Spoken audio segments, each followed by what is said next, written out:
Hi friends, so I have a very fun homemade puzzle that you can do from home with the help of your parents. So what you'll need is a marker, a pair of scissors, and then also any type of cereal box or fruit snack box or any box that's thin enough that's gonna be easy for you guys to cut. So what you'll do is you'll cut out the design that you wanna do the puzzle with, and then it'll look like this. And then on the back side, what you will do is you will take your marker and you will make all sorts of different puzzle pieces until you have finished your puzzle board.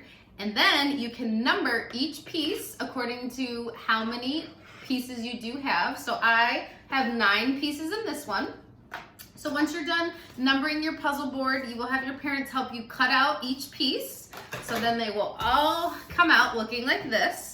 And so I'm gonna actually put the numbers side together first. And then once I'm done with that, I will turn it over and do the picture side. So my favorite thing about these homemade puzzles is that you actually get 2 puzzles in one, because you do have your numbers, which is helping you with your cognitive skills and counting how many pieces. And then also just putting the pieces together just how they fit. So this puzzle has 16 pieces and I just put them all together. And then if I was to flip them over, this would actually be the design. This was just the other side of the box that I used. So if you want, you can make 2 of the exact same puzzles, just having different numbers, whatever you guys decide that you want to do. So I hope you really enjoyed this video and I hope you have fun making your own puzzles.